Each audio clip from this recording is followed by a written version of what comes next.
बिस्मिल्लाहिर्रहमानिर्रहीम। अस्सलाम वालेकुम नाज़रीन, प्रोग्राम आप देख रहे हैं 7 से 8 सना हाशमी के साथ। मुझे उम्मीद है कि आप तमाम लोग खैरियत से होंगे।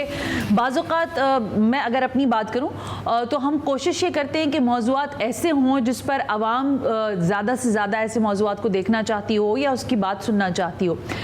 लेकिन आज जब मैं प्रोग्राम को तरतीब दे रही थी तो मैंने सोचा कि जो इस वक्त तक का पाकिस्तान का सियासी मंजरनामा है, ज़रा इस पर बात करते हैं। ये तय ही हो रहा था कि पता चला कि कराची में एक कुछ बिजनेस कम्युनिटी के लोगों ने एक प्रोग्राम रखा हुआ था और वहाँ पर मारूफ इस्लामी स्कॉलर, और उनको शेखुल हदीस भी कहा जाता है, मुफ्ती तकी उस्मानी साहब, वो वहाँ पर चीफ गेस्ट थे और उनसे वहाँ पर मुलाकात भी थी और बातचीत भी थी। वहाँ से जो बातें, बहुत सारी दीगर उन्होंने बातें की, लेकिन जो अहम तरीन गुफ्तगू थी वो देखते ही देखते कुछ सेकंड्स और मिनट्स में जो है वो वायरल भी होना शुरू हो गई। लोगों ने वहाँ से रिकॉर्ड करके भेजा और वो एक पॉइंट जो था, या 2 पॉइंट्स, वैसे तो पूरी तरतीब से है चीज़ें, अगर आप सुनेंगे वो सारी चीज़ें मौजूद हैं सोशल मीडिया पर तो आपको ज़्यादा पता चलेगा। लेकिन हकीकत हाल जो उन्होंने बात की वो ये था कि दुनिया में जो इनकलाब है वो हुकूमतें नहीं लाती हैं, अवाम लाते हैं। और इस वक्त जो हमारी मुआशी बदहाली है, यानी जिस गुज़िश्ता रोज़ जो मैंने प्रोग्राम किया था बिजली का, वो कह रहे थे किसी एक सेक्टर पे नहीं, हर जगह से हम बदहाल हैं। और अगर अवाम खड़ी हो जाए तो फिर हुकूमत जो है वो घुटने टेक देती है, अगर अवाम मजबूत हो तो। ये बात ज़ाहिर मुफ्ती तकी उस्मानी साहब किस तनाजुर में कह रहे थे, ये मैं आपको बैकग्राउंड बताती हूँ कि इस वक्त जो तिजारती हमारा मामला है, मगरिब की जानिब हम हर मामले पर देख रहे हैं, पैलेस्टाइन के अंदर जुल्म और सितम हो रहा है, वहाँ पर हम कोई बात ना इमदाद पहुँचा पा रहे हैं, ना आवाज़ उठा पा रहे हैं, क्योंकि हम एक शिकंजे में जकड़े हुए हैं। लेकिन मैंने वहाँ से ये अर्ज़ किया कि इस वक्त जो पाकिस्तान की अवाम की हालत है वो ऐसी है कि वो अपने घर के दाल दलिया का देखे या फिर सड़कों पर एहतजाज के लिए निकले। और इनकलाब जैसी जो एक फिलॉसफी है जो दुनिया में रही है और बड़ी बड़ी जिसे कहते हैं ना सल्तनतों की काया पलट के रखी है इनकलाब ने, क्या आज के हालात में कोई इनकलाब की दूर तक भी कोई हमें जिसे कहते हैं कुछ नजर आ रहा है या नहीं आ रहा? और फिर सियासी जमातों पर से अवाम का एतमाद तो उठ रहा था, अब मुझे लग रहा है उलमा इकराम का भी एतमाद उठ रहा है। तो जरा सियासी जमातों से भी पूछना है फिर खुद की जो इनकी आपस की चपकलिश है वो किस नहज तक जा सकती है। यानी आर्टिकल 6 को तो मुझे लगता है मजाक ही बना दिया गया है, कुछ समझ में ना आए आर्टिकल 6 लगा दो। यानी गद्दारी का मुकदमा चलाना और लगाना दुनिया का आसान तरीन काम अगर है तो वो पाकिस्तान में है। लेकिन हकीकत हाल ये है कि सियासी क़यादत किधर है? अब जो इस वक्त तफरका है, जो इस वक्त नफाक है, जो इस वक्त कशीदगी है सियासी तौर पर, उसमें तो 2-3 जमातें एक जगह खड़ी और एक जमात कहती है कि जी हमें दीवार से लगाया जा रहा है। लेकिन पीटीआई को अगर आप पीटीआई के हवाले से बात करें तो फिर ये भी है कि उसके अपने अंदर भी धड़ेबंदी, और इस बात का एतराफ़ कोई और करे ना करे, उनके साबिक चेयरमैन कर रहे हैं। जेल में जब वो बैठे हैं, लोग उनसे मिलने जाते हैं, सहाफ़ी मिलने जाते हैं या उनके जो सियासी रहनुमा हैं वो मिलने जाते हैं, वो कहते हैं हाँ मुझे पता है कि ये है। तो इसका मकसद है इख्तलाफात की सियासत अपनी जगह है और अवाम के जो मामलात हैं वो अपनी जगह है, और हर एक को ये चाह रहा है कि वो मसनत इक़्तिदार पर आ जाए। मुझे बताया जा रहा है शौकत यूसुफ ज़ई ने हमें ज्वाइन कर लिया है। पहले तो ज़रा उनसे उन्हीं के हाल और मुस्तकबिल पर बात किए लेते हैं। सायरा मानो मुझे लेटरली ज्वाइन करेंगे, रज़ा हारून साहब से भी हमने टाइम ले रखा है और ख्वाजा इज़हारुल हसन साहब से भी। शौकत यूसुफ ज़ई साहब, थैंक यू वेरी मच कि आपने वक्त दिया है। शौकत यूसुफ ज़ई साहब, ज़रा आपसे मैं आपकी सियासी जमात के हवाले से तो बात करना ही है कि आप किन हालात और मसाइब का शिकार है, लेकिन आपको लगता है कि इस वक्त जो अवाम की सियासत है वो आप लोग भी नहीं कर रहे? वो कि आप कहते हैं कि हम अवामी सियासत कर रहे हैं, लेकिन इस वक्त आप लोग भी अपने ही बका की जंग लड़ रहे हैं। शौकत यूसुफ ज़ई। बिस्मिल्लाहिर्रहमानिर्रहीम, बहुत शुक्रिया। देखिए ऐसी बात नहीं है, अवाम की ताकत से ही खड़े हैं और जो जाहिर बात है बका की जंग, तो एक तरफ हमें तो बिल्कुल स्पेस ही नहीं दिया जा रहा है। इलेक्शन में हमें स्पेस नहीं मिला, इलेक्शन के बाद भी आप देखें हम अगर कोई जलसा जुलूस करते हैं पंजाब में अटक से पार तो FIR दर्ज हो जाती है, जेलों में लोगों को डाला जाता है। तो गवर्नमेंट के अंदर एक खौफ है। अच्छा, ये मानना पड़ेगा कि गवर्नमेंट के अंदर एक बहुत बड़ा खौफ है और वो है इमरान खान का खौफ। अच्छा, और ये खौफ ऐसा है कि ये नहीं निकल सकता, क्योंकि नवाज शरीफ को लाया गया और उसके केसेस खत्म किए गए शायद उनका ये ख्याल था कि ये पॉपुलर हो जाएंगे, पॉपुलर होंगे और पॉपुलैरिटी हम उससे फायदा ले लेंगे, फिर पीपल्स पार्टी को साथ मिलाया। लेकिन वो सब मिलकर भी इमरान खान की पॉपुलैरिटी का मुकाबला नहीं कर सकते थे, इसलिए परेशानी तो है, एस्टेब्लिशमेंट के अंदर भी परेशानी है और हुकूमत खुद भी परेशान है। अच्छा, क्योंकि अवाम जो है वो महंगाई के हाथों जिस तरीके से, लेकिन शौकत यूसुफ भाई साहब, मैं यही सवाल करना चाह रही थी ना आपसे, जो आपने कहा कि हम अपनी बका की जंग की तो बात अलग है कि हमें स्पेस ही नहीं दी जा रही। You are absolutely right in some circumstances, लेकिन मेरा क्वेश्चन ये है कि जो अवाम का इशू है, जैसे अभी आपने कहा कि महंगाई के साथ बहुत सारी चीजें इंटरलिंक हैं। आपको पता है जिस सूबे में आप बसते हैं, रहते हैं, वहां पर बिजली का क्या हाल है, खुद वहां पर चीफ मिनिस्टर जो है वो बार बार रो रहे हैं बेचारे, विफाक से बातें करें।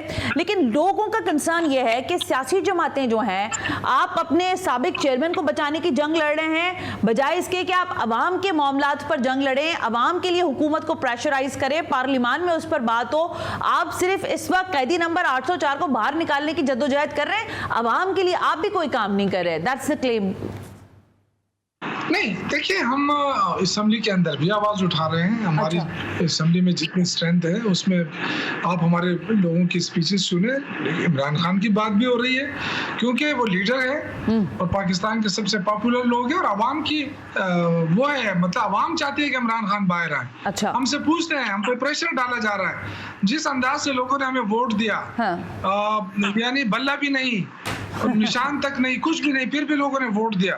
वो लोग अब पूछ रहे हैं कि जी आपको हमने वोट दिया, आप इमरान खान महंगाई की बात नहीं करते हैं हमसे। वो कहते हैं जी इमरान खान को क्यों नहीं आप निकाल रहे? तो इमरान खान देखिए वो कानूनी जंग है, वो लड़ रहे हैं, उसमें भरपूर उनकी सपोर्ट पार्टी दे रही है, लेकिन साथ साथ हम अवामी इश्यूज को भी उठा रहे हैं। लेकिन अब क्या है, अब आप मुझे बताएं कि कोई भी जुलूस हम निकाले उसको नती किया जाता है दहशतगर्दी से, उसे नती किया जाता है कि जी इंतशार पसंद है।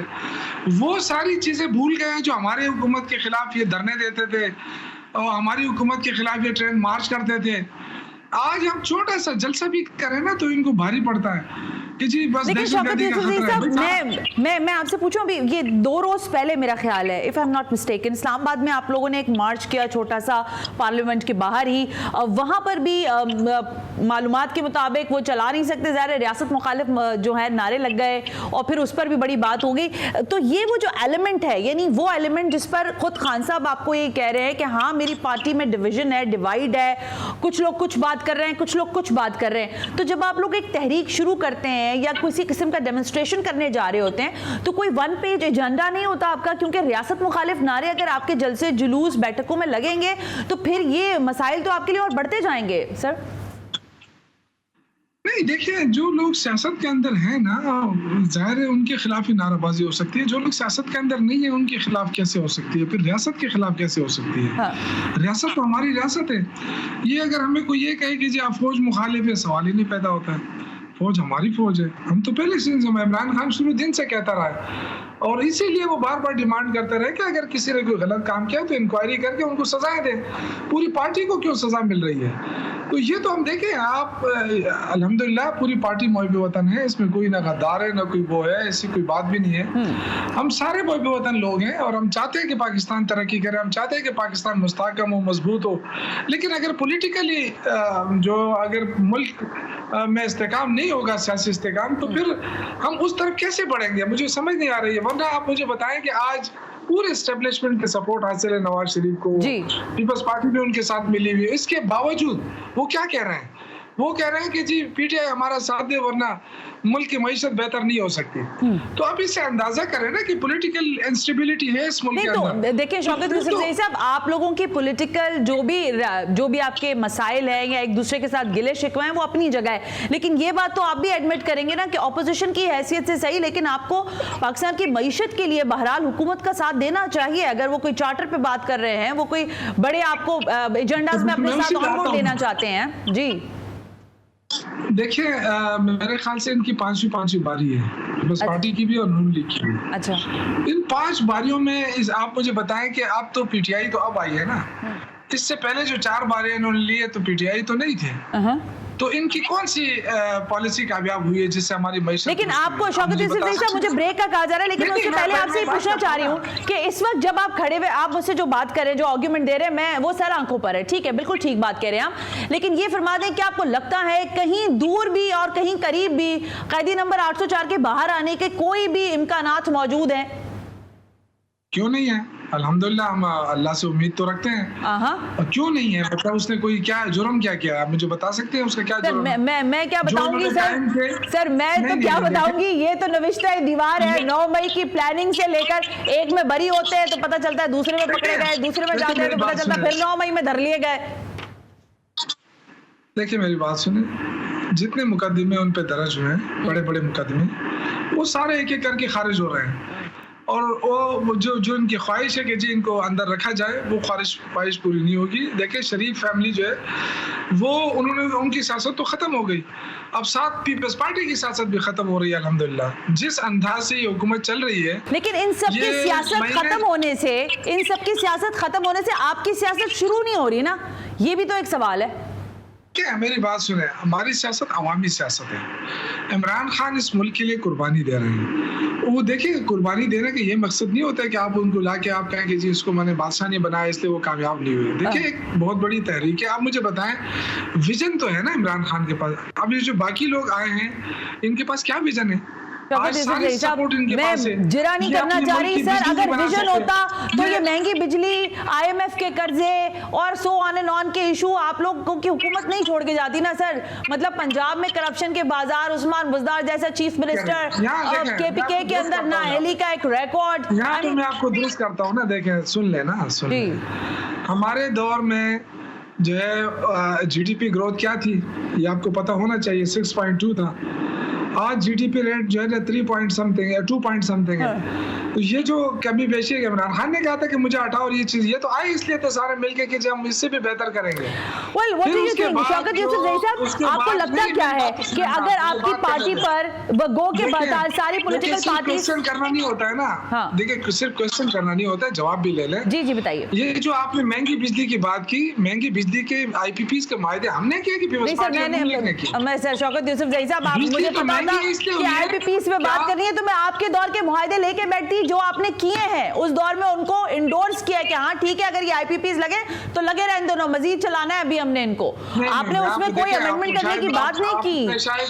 नहीं, आपने शायद मायदे नहीं पढ़े हैं। उस मायदों में ये कि इस पे नजरसानी नहीं हो सकती। आप जरा पढ़ तो लें। नहीं हो सकती सर, मैं आपको यही कह रही हूँ।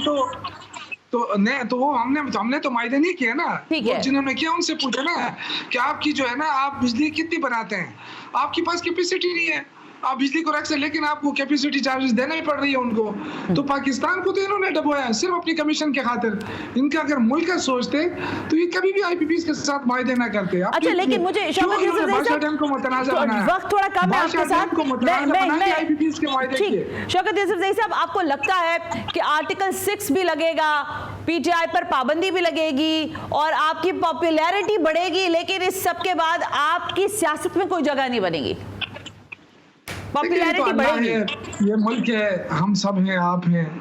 इससे बुरे वक्त जो है ना देख लिए लोगों ने, इससे पहले भी लीडरों ने कुर्बानियां दी है, कोई किसी को खत्म नहीं कर सकता।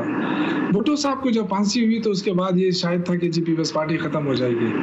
देखिए पार्टियां खत्म नहीं होती इस तरह, ठीक हो गया। पार्टियां तब खत्म होती है जब अवाम उनको मुस्तरद कर दे। जब अवाम जब तक मुस्तरद नहीं करती, ये गलतफहमी है लोगों की। देखें पहली बात तो ये कि आर्टिकल 6 किस खाते में लगेगा? क्या हम मुल्क के गद्दार है कोई? क्या PTI वालों ने कोई गद्दारी की है मुल्क के साथ? हमने तो कोई गद्दारी नहीं किया। हम तो आज भी मुल्क के साथ खड़े हैं, अपने इदारों के साथ खड़े हैं, अपनी फौज के साथ खड़े हैं। आज भी जब कोई शहीद होता है फौजी, हमें उस पर अफसोस होता है। हम तो चाहते हैं कि हमारी फौज जो है, अगर कोई भी जंग लड़ रही है, चाहे वो दहशतगर्दी के खिलाफ हो, तो कौम उनके पुश पे खड़ी हो, क्योंकि इसके बगैर कोई भी जंग नहीं जीती जाती। तो हम तो नहीं चाहते जो भी कोई अगर इस ख्वाहिश में रह रहा है कि जी PTI को दबा के खत्म किया जा सकता है, तो अगर खत्म होने तो अभी खत्म हो जाती है। इलेक्शन में कितना जुल्म हुआ वर्करों के ऊपर, तो मैं नहीं समझता कि इस तरह पीटीआई ठीक हो गया। शौकत यूसुफजई साहब, आज के लिए बहुत बहुत शुक्रिया। कह रहे कि हमें दबा के, रोक कर, धौंस से, जबरदस्ती से खत्म जा सकता है। एक ब्रेक शामिल करते हैं, ब्रेक से वापस आते हैं। तो मैं ये सवाल कर रही थी शौकत यूसुफजई साहब से कि आप अपनी पॉलिटिक्स के लिए जो सियासत कर रहे हैं 100 बिस्मिल्लाह करें, लेकिन क्या आवाम के लिए सियासत हो सकती है? आवाम के मामलात पर आवाज़ उठाई जा सकती है? तो कह रहे नहीं, हम उठा रहे। अब इसमें आप लोगों ने ही फैसला करना है। लेकिन मैं एक ब्रेक लेती हूँ, ब्रेक से वापस आते हैं तो कुछ और मेहमानों से बात करते हैं।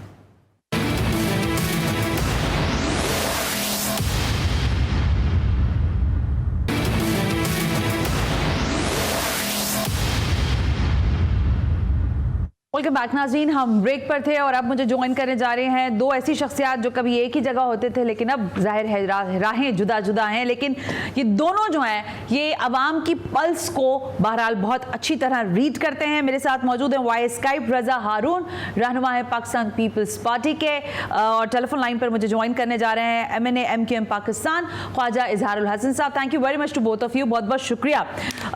रज़ा हारून साहब, मैं आपकी तरफ आती हूँ, लेकिन ज़रा फ़ायदा पहुँचाते हैं जो टेलीफोन लाइन पर हमारे भाई हैं ख्वाजा इजहारुल हसन साहब, जरा उनसे आगाज किए लेते हैं क्योंकि वही मुल्क की सियासत इस वक्त चला रहे हैं, वाहन में बैठे हुए हैं। इजहारुल हसन साहब, ये फरमाइएगा कि आज मुझे लगा कि मुफ्ती तकी उस्मानी जैसी शख्सियत के पास से भी ये बयान आना ही था शायद कि अवाम खड़े हों और फिर हुकूमत घुटने टेक देगी, क्योंकि हालात जो हैं वो अब किसी के कंट्रोल में नहीं है। आप समझते हैं कि पाकिस्तान की सियासी जो इस वक्त तारीख लिखी जा रही है ये एक जिसे कहते हैं दर्दनाक तारीख तो होगी ही, लेकिन शायद अब आप में से बहुत सारे सियासतदानों के पास कुछ बचेगा नहीं अवाम को जिसे कहते हैं कन्विंस करने के लिए? जी बिल्कुल शुक्रिया। मैं समझता हूँ कि एक उमूमी तौर पे बात तो मुफ्ती साहब ने बिल्कुल ठीक की है। साहब, आपकी आवाज मुझे थोड़ी कम आ रही है, थोड़ा सा लाउड बोलिएगा। Thank you. जी, मैंने कहा कि जो बात मुफ्ती साहब ने फरमाई है जी वो उमूमी पस मंजर में तो दुरुस्त है, लेकिन अमली पस मंजर में मैं नहीं समझता कि उसकी कोई अमली तौर पर कोई हकीकत है। अच्छा, वजह यह है कि हम सब उठ खड़े होने का दर्ज देते हैं और ये जानते भी हैं कि भाई अपना हक सिला बातों और भीख से नहीं बल्कि लड़ने से मिलता है। लेकिन लड़ने के लिए लड़ाई का आगाज कोई खुद से करना नहीं चाहता। और फिर दूसरी बात ये भी जरूरी है कि इज्तिमाई हक के लिए कौमें लड़ा करती हैं, हुजूम नहीं लड़ा करते। दुरुस्त है। और बदकिस्मती से हम हुजूम हैं जो तकसीम दर तकसीम है। मुफ्ती साहब जो फरमा रहे हैं तो जाहिर सी बात है मैं उनकी बात से मुकम्मल इत्तेफाक करता हूँ, लेकिन साथ साथ मैं ये भी समझता हूँ कि मुख्तलिफ बैंकों के बोर्ड पर होना भी उनकी मजबूरी है। जहाँ से महंगाई कंट्रोल होती है, जहाँ पे आज जो है ना वो हमारे ऊपर जो खास तौर पर जो बैंकों के सूद की शरह है, जो कर्जों की शरह है, उसमें इजाफा है, और उन्हीं चीज़ों को हम इस्लामिक पॉइंट ऑफ व्यू में ढालकर अवाम के बहरहाल किसी न किसी तरह बोझ बढ़ा ही रहे।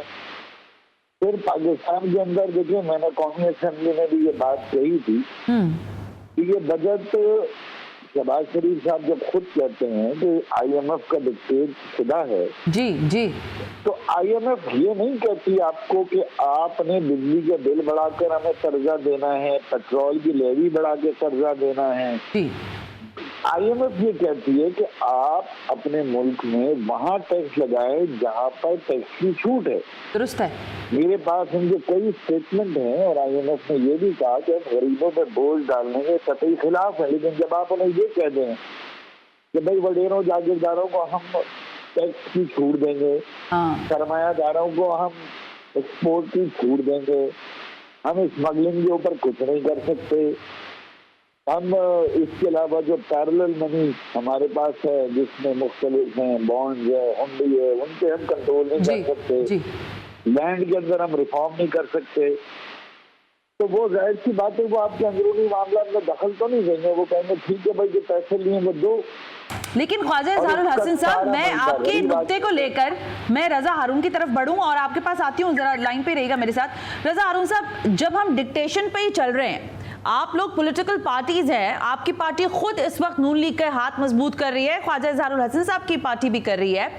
इस सिनारियो में जब मैं आपसे बात कर रही हूं तो मैंने अभी आपसे ऑफ द रिकॉर्ड भी शायद ये बात की जब हम ऑन एयर नहीं थे कि लोगों का ट्रस्ट डेफिसिट अब पॉलिटिशियंस की तरफ मजीद बढ़ता जा रहा है, यानी खलीज बढ़ रही है। वो सियासतदान जो कन्विंस कर सकते थे, जो पावर रखते थे अपने हलकों के अंदर, अब उनके हाथ से भी ये चीज़ें छूटती जा रही हैं, क्योंकि वो कह रहे हैं कि आपके हाथ में और इख्तियार में कुछ नहीं है, आप हुकूमत से कुछ नहीं करवा सकते, क्योंकि इंटरनेशनल अरीना में आपकी बात कोई सुनने वाला है नहीं और हुकूमत आपकी नहीं सुनती। तो ये trust deficit towards the politician आपको लग रहा है कि बढ़ता जा रहा है और ये खतरे की अलामत हो सकता है for inquilab kind of things? Thank you Sana. और ऐसा ही है कि आवाम का एतमाद अपने सियासी रहनुमाओं पे, अपनी सियासी पार्टियों पे या उन नुमाइंदों पे जो बवजू किसी वजह से असेंबलियों तक पहुंच गए, चूंकि वो उनके चुनीदा नहीं है इसलिए उनका एतमाद उनके ऊपर तो बिल्कुल भी नहीं है। और चूंकि असेंबलियों से वो आवाजें नहीं आ रही जो जमहूरियत में जरूरी हैं, जिन पार्टियों को IMF के डिक्टेशन से एतराज था, जिन पार्टियों को ये मालूम था कि IMF की तजावीज बजट में शामिल की जा रही हैं, और इस दफा हुकूमत ने कोई ढकी छुपी बात नहीं की, उन्होंने ओपनली कह दिया ये बजट जो है हमारा नहीं है, IMF का बजट है। बिल्कुल ठीक है। तो फिर वोट नहीं देना चाहिए था ना। तो सर आपकी पार्टी, सर आपकी जो पार्टी है पाकिस्तान पीपल्स पार्टी, जिस वक्त बजट की बात हो रही थी बिलावल साहब ने तो ऐसा स्ट्राइकर लगाया, मुझे लग रहा था बजट पास होगा ही नहीं, लेकिन उसके बाद पता नहीं कौन सा तुरुप का पता चला है कि बजट भी पास हो गया, बिलावल साहब भी पहुंच गए, अब बैठकें भी हो रही हैं। ये तो आप मुझे बताएं। मैं आपका सवाल का जवाब दे रहा था, ये तो नहीं हो गया ना। मैं तो आपके सवाल जो आपने कहा था कि सियासतदानों में एतमाद क्यों नहीं है, हाँ। वो इसलिए नहीं है कि जब सियासतदान असेंबली से बाहर आके या अपनी पार्टी से बाहर आकर अवाम के दरमियान खड़ा होकर अवाम की बात करे और जहां उसका वोट मैटर करता है, वो कोई भी पार्टी हो ना, मैं किसी पार्टी को डिफेंड तो नहीं कर रहा, कोई भी पार्टी हो जब वो तो फिर अवाम तो ये देख रहे हैं ना, हाँ। सियासत से एतमाद तो इसलिए खत्म हो रहा है, सियासत एतमाद इसलिए थोड़ी खत्म हो रहा है कि कोई पार्टी क्या करती है। दूसरी बात ये कि मत जाए IMF के पास, किसने कहा आपसे जाए? आप IMF आपका दरवाजा खटखटा के जबरदस्ती तो लोन नहीं देता ना। हाँ, सही वो तो लोन इसलिए देता है कि आपकी जरूरत है। हाँ। वो आपने दरखास्त दिए तो लोन दिया, वो कौन सा झोली में लिए पैसे घूम रहे के पाकिस्तान फला तुम ले लो। आपके अपने निजाम ठीक नहीं है, आपके अपने इंतजाम के अंदर जो टैक्सेशन का सिस्टम है उसमें आपने तीन बड़े, IMF ने तो आपको तजवीज दी था, तीन बड़े जो सेक्टर्स हैं आपके, एग्रीकल्चर का है, रियल एस्टेट का है और एक और तीसरा सेक्टर है मुझे भी याद नहीं है, 3 सेक्टर्स हैं जिसमें उन्होंने कहा कि यहाँ पर आप टैक्सेशन के सिस्टम को ठीक करें, टैक्स रेवेन्यू बेस को बढ़ाएं। लेकिन आपने क्या किया, आपने उसी सैलरीड क्लास को, मिडिल क्लास को, लोअर मिडिल, आपको आपकी तनख्वाह में से भी टैक्स कट रहा होगा, आपको एहसास हो रहा होगा। आपके सामने जो कैमरामैन खड़ा है जो वर्किंग क्लास है, दे आर सफरिंग। मैं जो बात कर रहा हूँ ये जो फ्रस्ट्रेशन है ना, देखिए इनकलाब की जो आपने बात की ना सना, दुनिया में जो इनकलाब की तारीख है जी सर, अवामी इनकलाब सियासी पार्टियां नहीं लाती हैं जी, ना किसी सियासी रहनुमा ने ऐसे इनकलाब की जिद्दोजहद को लीड किया। ये अवाम में असुब होता है, फिर वो रुकता नहीं है और वही इनकलाब कामयाब होता है। अगर खुदा ना खास्ता कोई सियासी जमात इनकलाब ला रही हो और हमारे मुल्क की कोई हो तो वो तो किसी भी स्टेज पे डील कर लेगी, किसी भी स्टेज पे वो डील कर लेगी, बजट पास करा देगी। आई एम सॉरी, लेकिन तारीख में पाकिस्तान में जो इनकलाब के लिए निकला उसने डील ही की है, वैसे बात सही है ये।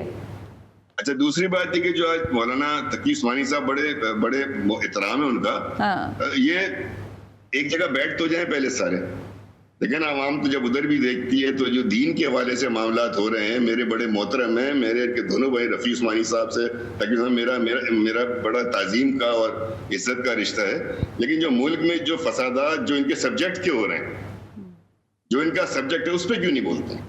इनकलाब भी लेकर आए, लेकिन जो सब्जेक्ट है आपका, जो अकलियतों हाँ। के साथ हमारे मुल्क में हो रहा है, जो अकलियतों के साथ जो हम सलूक कर रहे हैं और जो मजहबी मुनाफरत है, मजहबी फिरकावारियत का जो हवा दी जा रही है, वो देखे ना, इस मुल्क के मल्टीपल इश्यूज है ना, ये सारी वो फॉल्ट लाइंस हैं, छोटी छोटी फॉल्ट लाइंस हैं जो हमारे माशरे के अंदर, हमारे माशरे के सोशल सिस्टम को हाँ। और फिर हमारे पॉलिटिकल सिस्टम को बुरी तरह इन्होंने मफलूज करके रखा। बिल्कुल ठीक है, लेकिन रजा भाई मैं आपसे एक बात पूछूं, देखें ये जो हम बात कर रहे हैं ना, ये प्योर एकेडमिक गुफ्तगू है जो आप और मैं कर रहे हैं या ख्वाजा इजहारुल हसन साहब कर रहे हैं, ये बहुत एकेडमिक बातचीत है कि ऐसे होगा और आप उस पावर चीज को ठीक करें। अब सरे दस्त ये मामला है ख्वाजा इजहारुल हसन साहब कि आप हुकूमत के इत्तेहादी हैं, रजा हारून की पार्टी भी हुकूमत की इत्तेहादी है। आप लोगों को, मुझे माजरत के साथ कहने ले दीजिए, बाकी जो बाहर लोग बैठे हैं वो कह रहे हैं कि भाई फॉर्म 45 तो 47 पता नहीं कौन से नंबर सारे बता रहे हैं, लेकिन आप इस सबसे बाला ताक इन चीजों को रख दें। अवामी इश्यूज की जब बात हो रही है, आपको लगता है कि आप हुकूमत के साथ निगोशिएट करें, बात करें कि भाई अगर हम हलकों में वापस जाएंगे, फेच की रिपोर्ट के मुताबिक अगर 18 माह हुकूमत चल भी जाती है तो हम क्या मुंह लेके जाएंगे, हमारे तो हशर नशर हो जाएगा। ख्वाजा इजहारुल हसन साहब देखें सना, बात यह कि जो असल जो इशू है वो 3 तरीके से हल हो सकता है ना। हाँ। या तो आप पार्लियामेंट में गुफ्तगू करें, इत्तेहादियों की हुकूमत को प्रेशराइज करें, हाँ। या फिर आप अपनी अदालतों से लें, या फिर अवामी अदालतों में जाएं। ठीक बात होगी। मैं आपको अपनी मिसाल एक अपने हल्के की दूं जहाँ पर पानी गुज़िश्ता महीनों नहीं आ रहा। अवाम की हालत इतनी परेशान कुन और इतनी माशी बोझ तले दब चुकी है जी कि अब तो वो मुजाहिरा करने के लिए काबिल नहीं रहे। दुरुस्त फरमा रहे हैं इजहार भाई, बिल्कुल सही बात है, बिल्कुल यही हालत है। मैं आपसे कहूँ कि मैं और सना आशमी हम चलते हैं, नहीं कोई नहीं आएगा, कराची में पानी के मुजाहिरे का ऐलान करते हैं, नहीं कोई नहीं आएगा, तो यकीन कीजिए वो इतने माशी तौर पर बता लेंगे। वो आपके मेरे साथ जबकि फ्रंट पे मैं और आप बैठने तैयार हैं। बिल्कुल दुरुस्त कह रहे हैं इजहार भाई, मैं मानती हूं। पुलिस का, लेकिन अब ये सूरत हाल है, बताइए कि तीनों रास्ते हमारे लिए बड़े मसदूद और महदूद हो गए। बिल्कुल ठीक है, बिल्कुल ठीक है। पार्लियामेंट में जाते हैं, पीपल्स पार्टी ने भी बजट के खिलाफ तकरीर की, हमने भी बजट के खिलाफ तकरीर की, लेकिन अगर हम बजट को वोट नहीं करते तो फिर हमारे पास नेक्स्ट ऑप्शन क्या है, क्या गवर्नमेंट टॉपल करते रहे। यानी जमहूरियत को 5 साल तो देने का सबने तय कर लिया है। अब मसला ये कि जो वजारत उज़्मा के उम्मीदवार होते हैं, बड़ी पार्टियां, खासतौर पे PTI जी जो माजी में थी, पीपल्स पार्टी और PMLN जी सर, इन पे बड़ी जिम्मेदारी आयद होती है क्योंकि इल्जामात और जो इनके पर बैगेज है वो इनसे ज्यादा है। हाँ, लेकिन इजहार भाई मैं मुझे ब्रेक का कहा जा रहा है। मैं ब्रेक से वापस आकर स्पेसिफिकली ये सवाल, शायद ये डिबेट अब उठे या ना मुझे नहीं पता, लेकिन आज पढ़ी है मुख्तलिफ, तो जो ज़ाहिर सियासी जमातों का स्टेक है वो बहुत बड़ा होता है। आप एक शहरी जमात भी हैं, फिर रजा हारून जैसी शख्सियत का पाकिस्तान पीपल्स पार्टी में एंटर होना, ये कुछ डायनामिक्स को चेंज कर सकता है। चेंज ऑफ माइंड का जो गेम है इस वक्त पॉलिटिक्स का, उसमें आप लोग किस तरह से अपनी सियासी जमातों को इंटैक्ट रख सकेंगे, शायद ये एक सवाल है इस ब्रेक के बाद।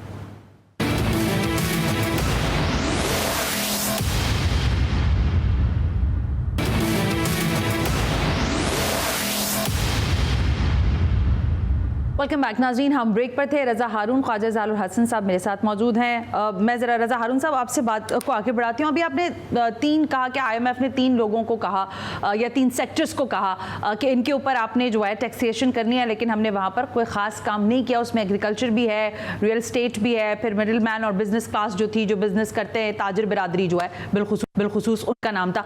लेकिन मैं थोड़ा सा डिफरेंट एक प्रोस्पेक्टिव में आपसे बात करना चाहती हूँ। इसको पर्सनल ना लीजिएगा, लेकिन सवाल कुछ इस नौयत का है कि आपने जो एक सफ़र तय किया है सियासत का, एक डिफरेंट आपने मुख्तलिफ सियासी जमात को अपनाया और आपने कहा कि इनके नैरेटिव के साथ हम आगे बढ़ सकते हैं। आप समझते हैं कि पाकिस्तान पीपल्स पार्टी की जो मुस्तकबिल की सियासत है वो इतनी एब्जॉर्बिंग होगी कि आगे ड्राइव करने के लिए चीज़ों को, क्योंकि जो मुल्क की मईशत के हालात हैं रजा हारून साहब, वो किसी के भी संभाले में नहीं आ रहे हैं। आपको लगता है कि ये पोटेंशियल पाकिस्तान पीपल्स पार्टी में मौजूद है और आप समझते हैं कि वो आगे मुस्तकबिल में इसको कहीं ना कहीं बेहतर ट्रैक पर ला सकती है? देखें सना, इस वक्त मुल्क में 3 बड़ी सियासी जमातें हैं जी सर, जिसमें से एक पीपल्स पार्टी है, PTI है और PMLN है। ठीक हो गया। PMLN के पास भी आजमूदा और तजुर्बेकार लीडरशिप है जो कैबिनेट को सर्व कर सकती है। कैबिनेट के लिए टेक्नोक्रेसी चाहिए ना, कैबिनेट के लिए सिर्फ पॉलिटिशियन होना काफी नहीं होता। उनके पास भी टेक्नोक्रेट्स हैं और पीपल्स पार्टी के पास भी उस लेवल के टेक्नोक्रेट्स हैं जो फेडरल गवर्नमेंट को, प्रोविंशियल गवर्नमेंट को सर्विस दे सकते हैं, एक्सपीरियंस्ड हैं। तो उम्मीद की जा सकती है। PTI के पास अभी वो तजुर्बा नहीं है, उनके चूंकि अवामी सपोर्ट की मकबूलियत भी है, नजर भी आती है, लेकिन वो टेक्नोक्रेसी की लीडरशिप में गवर्नमेंट संभाल सकें जी। तो पिछले 4 साल में देखा उन्होंने क्या क्या हरकतें की हैं, हैं, कैसे कैसे लोगों को चीफ मिनिस्टर बनाया, क्या करते रहे। तो ना सिलेक्शन थी ना उनके पास लोग थे। पॉपुलैरिटी में मैं शक नहीं करता, उनकी पॉपुलैरिटी उनकी प्रूव है। अच्छा, अब आ जाता है कि आपकी मईशत का, आप ये बताए ना मईशत का बड़ा मसला क्या है। मईशत का बड़ा मसला जो है वो आपका सर्कुलर डेट है ना। और सर्कुलर डेट का बराह रास्त ताल्लुक है बिजली के पावर प्लांट से। बिल्कुल दुरुस्त। बिजली के पावर, आपकी सारा का सारा जो जीडीपी है उसका मैक्सिमम तो सर्कुलर डेट को भरने में चला जाता है, बाकी आपके जो मुल्क के दीगर खर्च उसमें चला जाता है। तो आप इकोनॉमी में कितनी कोशिश करेंगे, कैसे इंडस्ट्री तरक्की करेगी जब तक कि सर्कुलर डेट खत्म नहीं होता, बिजली सस्ती नहीं होती, इंडस्ट्रीज नहीं लगती, एक्सपोर्ट नहीं होती। कोई हुकूमत आ जाए सना, आप किसी को लाके बिठा दें, जब तक इन इश्यू को रिजॉल्व करने का प्लान नहीं देंगे, इन कॉन्ट्रैक्ट्स को रिन्यू नहीं करेंगे, सोर्सेज को तय नहीं करेंगे कि आपने सोलर से बनानी है, विंड से बनानी है, आरएफए को लेना है, गैस पे लेना है, सस्ती बिजली बना के देंगे तो इंडस्ट्री तरक्की करेगी ना। 3 तरीके हैं दुनिया में, 3 तरीके राइज हैं जिनसे इकोनॉमी बेहतर होती है। या आपके यहाँ फॉरेन डायरेक्ट इन्वेस्टमेंट आ रही हो, या आपकी एक्सपोर्ट बेहतर हो रही हो। इंडस्ट्री एक्सपोर्ट तो हमारी नहीं हो रही ना बेहतर, दोनों नहीं हो रही ना। इन्वेस्टमेंट कैसे, इस मॉल में आएगी जब जंगे हो रही हैं, इस मॉल में आएगी जब जंगे हो रही हैं, इस मॉल में आएगी जब आपकी सिक्योरिटी फोर्सेस पे हमले हो रहे हैं, इस मॉल में आएगी जब आपकी जो सिक्योरिटी लॉन और कौन आएगा इन्वेस्टमेंट करने। तीसरी आती है फॉरेन रेमिटेंस जो कि आती है आपके पास। तो कोई ऐसा out of the head solution नहीं है, कोई रैबिट नहीं है कि किसी रैबिट को नहीं निकालना आप नेट से जादू की छड़ी से ना। तो जो भी करेगा उसके लिए मुश्किल है। आज आप ख्वाजा साहब, हसन साहब मेरे साथ आ जाए तो मुझे बताइएगा। जी जी जी रजा भाई, एक बात, लेकिन देखें कोई भी गवर्नमेंट आ जाए, अब हमें एक काम करना होगा कि हमें एक तो इलेक्शन ठीक कराने होंगे ताकि अवाम को ये तो बड़ा मुश्किल काम बता दिया आपने। नहीं देखे ना, मुश्किल काम नहीं करेंगे तो फिर खुश रहे ऐसे ही, क्या जरूरत है फिर अच्छे की तवक्का क्यों रखती हैं आप? क्यों आपको ये उम्मीद है कि अच्छा हो जाएगा? सबसे पहले आप इलेक्शन ठीक करें ताकि जो नुमाइंदा है वो अवामी नुमाइंदा हो। फिर मुल्क में पॉलिटिकल स्टेबिलिटी लेकर आए। ये जो आपके ये जो पॉलिटिकल आपके यहाँ जो गालम गलूच है, और देखें ना आपकी सना अपना खबरनामा देख लीजिएगा, 70 to 80% खबरें कोर्ट्स की हैं। सुप्रीम कोर्ट में क्या हुआ, हाई कोर्ट में क्या हुआ, सुप्रीम कोर्ट, मतलब किस मुल्क में और ऐसा होता है? मुझे कोई एक मुल्क का नाम बता दें तरक्की याफ्ता हो, तरक्की कर रहा हो, जिसके अंदर खबरनामे की 80% खबरें अदालतों से मुताल्लिक, जजेस के कमेंट्स चल रहे हो, जजेस के टिकट चल रहे हो।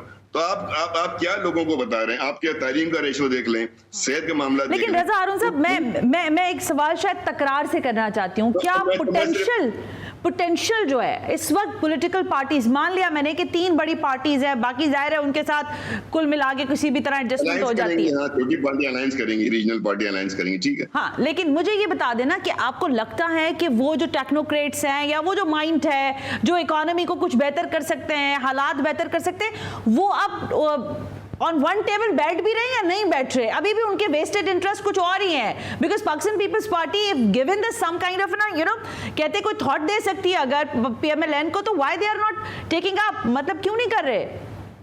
किस चीज का इंतजार कर रहे हैं? देखिए मैं आपको एक बात बताऊं, और ये मैंने कल भी किसी प्रोग्राम में कही थी कि आपको ये सारी एक्सरसाइज जो आप बता रही ना 1 हफ्ता पहले कर लेनी चाहिए थी। यू आर लेट, हम लोग लेट हैं। हमारी मईशत की हालत ऐसी नहीं कि जो बातें हम आज सोच रहे हैं हमें कई रोज पहले कर लेनी चाहिए थी। जिस तरह रियासत चल रही है ना सना, इस तरह परचून की दुकान नहीं चलती है। Absolutely right. परचून की दुकान नहीं चलती, साहब रियासत चला रहे हैं। ये रोज ये रियासत में रोज नहीं होता है, डॉकिज्म नहीं होता रियासत में रोज।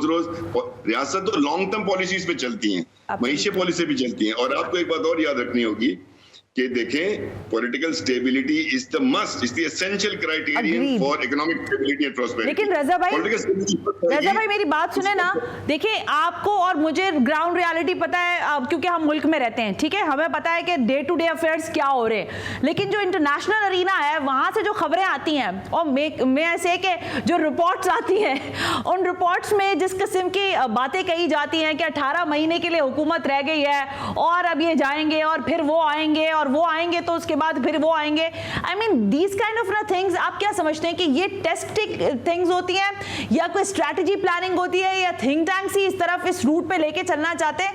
What do you think about that? Sana, imagine the हमारी पोजीशन क्या इंटरनेशनल एरिना में। We are the nuclear power.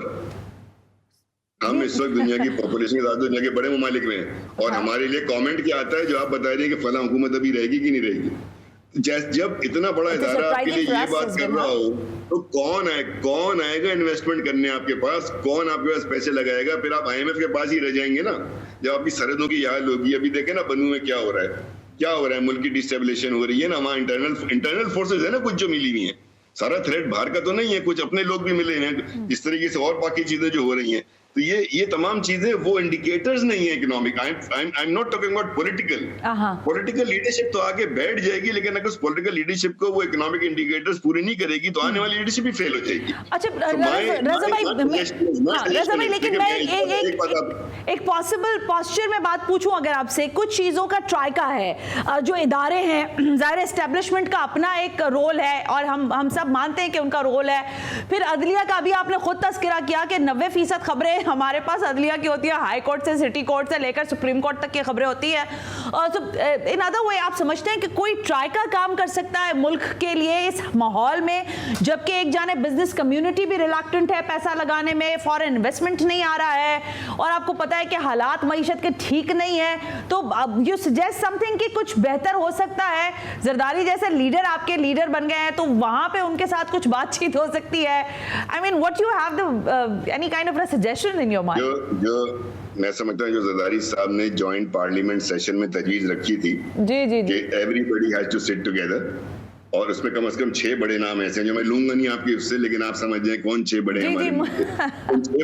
उन 6 बड़ों को किसी कमरे में बैठना होगा और उनको तय करना होगा कि हमें मुल्क इस तरह ही चलते रहना है या हमें कुछ इसमें तब्दीली लानी है। मेरा ख्याल है कमरे के बाहर ताला भी लगा देना चाहिए और उसकी चाबी भी फेंक देनी चाहिए, जब तक के हल नहीं निकाले वो 6 लोग बाहर नहीं आने चाहिए। यस, और जरदारी साहब से अच्छा बंदा कोई नहीं। मैं तो मुफाहिमत के मामले में, मुफाहिमत को कामयाब बनाने के मामले में और विजन के मामले में देखे ना, जिस तरह मोहतरमा बेनजीर भुट्टो साहिबा की शहादत हुई थी, तो जरदारी साहब का विजन था ना, जब लोग कह रहे थे पाकिस्तान न खपे, he was only one who stood up and no Pakistan खपे। फिर मुख्तलिफ जगहों पे जिन्होंने अलायंस बनाया 2008 से 13 का, तो एक कामयाब, अच्छा भी हमारे दरमियान उनकी अभी विजडम मौजूद है ना, तो उस विजडम में नवाज शरीफ साहब है। मैं आपसे जब बात करती हूँ ना, मेरा दिल चाहता है कि हम कुछ और भी एकेडमिक और बाकी सारी बातें करें, बिकॉज आपका नैरेटिव बताने का बड़ा डिफरेंट होता है। थैंक यू, आप अभी दूर हैं, लेकिन मैं चाहूंगी कि आप जब पाकिस्तान आए तो हमारे साथ एक नशिस्त करें यहाँ पर स्टूडियो लाइव। लेकिन जाते जाते मुझे सिर्फ ये बता दें, पाकिस्तान पीपल्स पार्टी, पाकिस्तान तहरीक इंसाफ, MQM पाकिस्तान, मुस्लिम लीग नवाज पाकिस्तान, इनमें से कोई है भी पाकिस्तान के साथ के नहीं है सर जी? ये सारों ने अपने ही अपने खाते खोले हुए। Most of the leadership I am afraid to say कि उनका कोई नेशनल विजन नहीं है या कोई फोरकास्ट नहीं है उनके पास। अगर आप उनसे आज की बात करें तो शायद आज की तो कर लें, कल की उनको नहीं पता। वो एक तमाशा लगा हुआ है ना मुल्क के अंदर सियासत के नाम पे। वो इफ्तिखार आरिफ साहब का शेर है, वो उसके आप सुन लें कि कहानी आप उलझी है या उलझाई गई है, यकदा जब खुलेगा जब तमाशा खत्म होगा। तो ये बहुत बड़ा तमाशा हो रहा है। खुदा के वास्ते हम सब लोगों को, अगर आपकी जो परेशानी इस वक्त चेहरे पर है ना, इन सवालात को पूछते हुए, मैं भी फील कर सकता हूँ, सना और हमारे मुल्क की वर्किंग क्लास फील कर सकती, एलीट नहीं फील कर सकती। ये सिर्फ labour class, working class, middle class, salaried class, जिसका क्या गुजारा मुश्किल हो रहा है, जिसने तो उनके लिए परेशानी का मामला है। और हमारे सियासतदानों के पास हल है, बशर्ते को एक साथ बैठ जाएं। कोई रॉकेट साइंस नहीं, दुनिया में और बहुत से नेशन नीचे गए और ऊपर उठे हैं, हम भी उठ सकते हैं, बस उठने की जरूरत है। बिल्कुल ठीक बात है। ठीक है, थैंक यू वेरी मच रज़ा हारून, बहुत बहुत शुक्रिया आज के लिए, वक्त देने के लिए। ख्वाजा इज़ाल हसन साहब, आपका भी वो शेर के ही तासुर से बात को ख़त्म कर देते हैं। वो यही है ना कि अहले दानिश ने ये गुत्थी जो है ना बड़ी सोच समझ के उलझाई है। अब ये जब गुत्थी सुलझ जाएगी तो मामलात हल हो जाएंगे।